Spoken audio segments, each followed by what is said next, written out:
This is the Sono Scion, and it might be the best car that never happened. The brief was straightforward: a simple, affordable electric city car covered in solar panels and designed with car-sharing schemes firmly in mind. The Sono looked to be the perfect car to bring cheap, solar-powered transport to the masses. But sadly, due to a lack of investment, it never saw the light of day. But fear not, my sun-seeking utilitarian types, for I have found something even cheaper, even simpler, and just as solar powered. This is the Squad Solar, and it is, quite simply, the world's cheapest solar powered electric car. It is also, by design, impossible to crash. And I do appreciate that it looks more like a posh golf buggy than anything else. That is basically what it is. But it also happens to be, in my opinion, the future of urban transport. Let me show you what I mean. This is the Squad Solar, this is Breda, and this is the Fully Charged Show. We know you love the Fully Charged Show. So why not come along to our global live shows in 2023 and 2024? Our next shows in the UK, specifically Farnborough and Harrogate. So get your tickets before they sell out. Welcome then to the Squad Solar, the world's smallest, cheapest, solar-powered electric car. Isn't it cute? What have we got? Well, it's Dutch. It's a micro car. It's an L6 category micro car. That's the slightly lower speed category. There will be a faster L7 version. There'll even be an L7 version with rear seats. But for the time being, we've just got this one. Production scheduled to begin in 2024. First, they're going to start delivering in the Netherlands and then other parts of Europe. And then it's going to the US. That's right, America. Are you watching? This is a small car that is actually coming to you. And what's the brief? Well, like all micro cars, it sort of wants to give you the best bits of a motorcycle and the best bits of the car. Namely, small, agile, easy to park, cheap to run, but at the same time, safety, weatherproof, heating, you know, a few creature comforts. What about this particular micro car? There are a lot of them at this point. What makes this one worth your attention?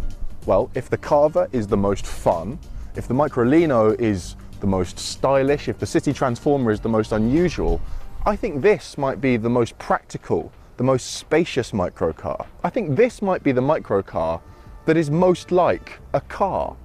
Let me show you what I mean. I think the first thing that jumps out to me about the exterior design of the Squad Solar is it's not all that narrow. We've driven so many microcars like the Carver and the City Transformer where making it as skinny as possible has been very central to the design brief to help you squeeze through gaps in traffic.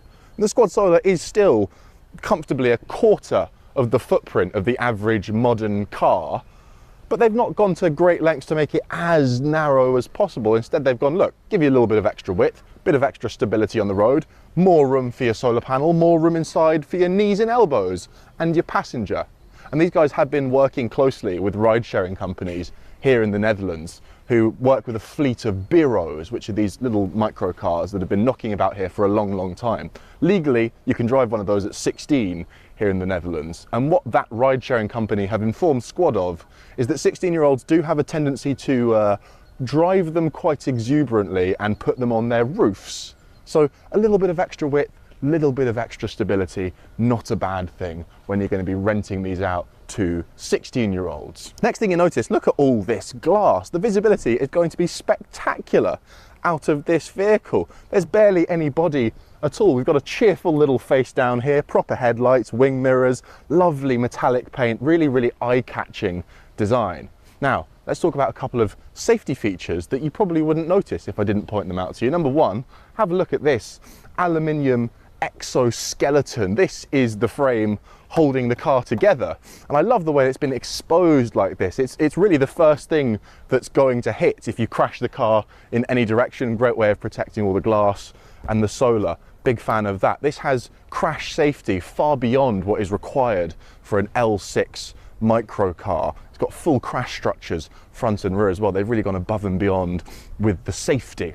On another note, this is something I really, really like. This is such a simple, clever idea. Can you see the way the tyres, both front and rear, stick out just a tiny bit further than the nose and the rear bumper? That is by design. That means But when you're driving nose first into a parking space, you don't even need to look. You just drive until you crash into the curb, wheels bounce off the curb, you're in. Here we go, approach the space. Turning circle, still a bit prototypey, it will get tighter. In we go, and oh, there we go. That must be the curb. I'll just reverse, tidy it up a little bit. Back into drive, forward we go, and oh, yeah, that's it. I'm in. My mum's been employing this parking style for years now. Around the side, not much to report other than a big old door. Basically the entire side of the vehicle is the door. They've really emphasised maximum ease of access with this vehicle. They want you to be able to get in and out of it really, really easily, which is not the case with quite a few microcars. And then up here, this is where the party happens. Big, old solar panel. They've managed